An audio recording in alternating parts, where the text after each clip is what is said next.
Silicon ভ্যালির পাশাপাশি আমরা চোখ রাখছি আসানসোলের দিকে। আসানসোলেও ধুঁকছে শিল্পাঞ্চল, শিল্পাঞ্চলেও বন্ধ একের পর এক কারখানা, বন্ধ কারখানা, এমনকি বহু কর্মী চাকরিহারা।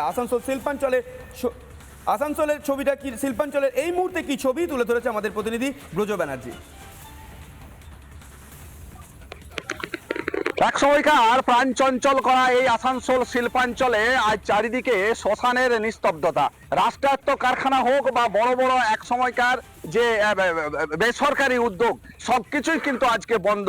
বহু শিল্প কারখানার শ্রমিক তারা কিন্তু কাজ হারা, বাইরে তাদেরকে বিভিন্ন সময় কিন্তু কাজের জন্য তাদেরকে যেতে হচ্ছে।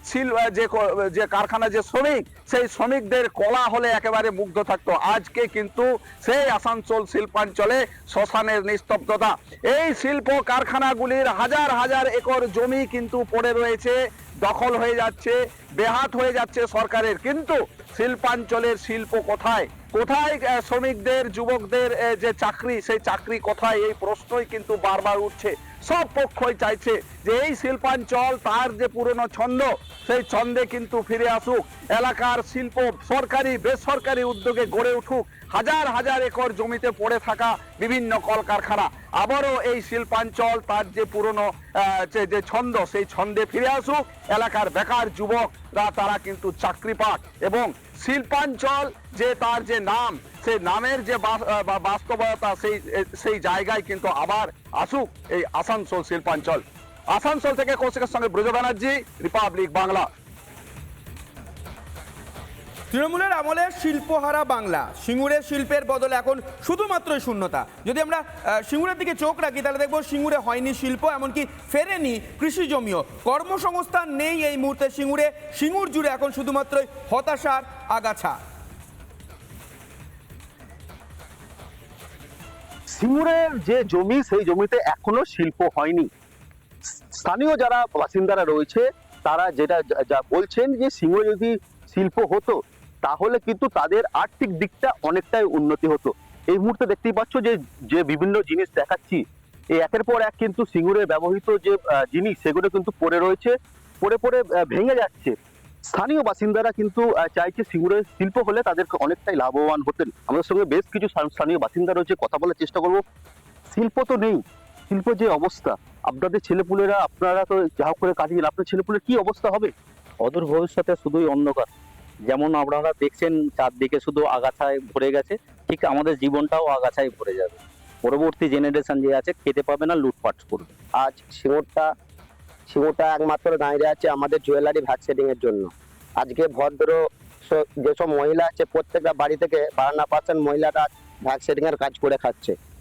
মানে সংসার বাড়িতে যে কর্তা থাকে, কর্তারা আজ মাঠে ঘাটে যে কাজ করতো সেই কাজটাও পাচ্ছে না। তারা আজকে গরু ছাগল নিয়ে রাস্তাঘাটে যাচ্ছে, ফ্যামিলিরা যাচ্ছে। শিল্প হলে আজকে ওনাদের যে কর্তা আছে, ছেলে পুলে আছে যারা চাকরিজীবী, কোনো না কোনো একটা হস্তান চাকরি এখানে পেতো, কোনো রকম কাজ পেতো। এই যে আজকে যেটা সিঙ্গুর ন্যানো কারখানা করার কথা ছিল, আজকে যদি এটা হতো তো আমাদের সিঙ্গুরের ছেলেদের আর বাইরে যেতে হতো না। বাইরে গিয়ে কষ্ট করে পরিবারকে ছেড়ে দুমুঠো রোজগার করবার জন্য বাইরে গিয়ে পড়ে মার খেতে হতো না। যদি সিঙ্গুরে কারখানা হতো তাহলে তাদেরকে বাইরে গিয়ে কাজ করতে হতো না। এক কথায় তারা বলছে তাদেরকে পরিযায়ী হতে হতো না। হুগলি থেকে সুজিত গৌড়, রিপাবলিক বাংলা।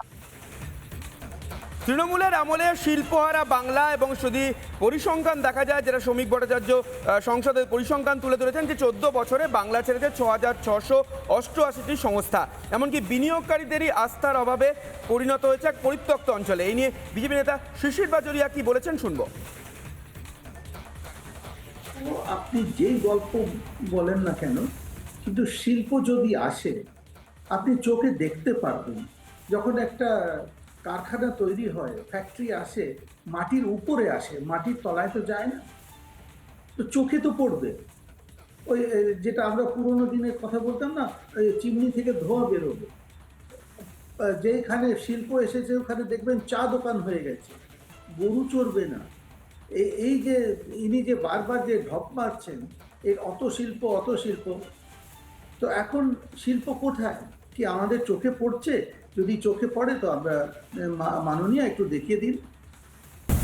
নানা ধরনের কন্টেন্ট দেখার জন্য লাইক করুন, শেয়ার করুন আমাদের ফেসবুক পেজ, সাবস্ক্রাইব করুন আমাদের ইউটিউব চ্যানেল। পাশাপাশি অন্যান্য ব্রেকিং নিউজের জন্য অবশ্যই চোখ রাখুন রিপাবলিক বাংলায়।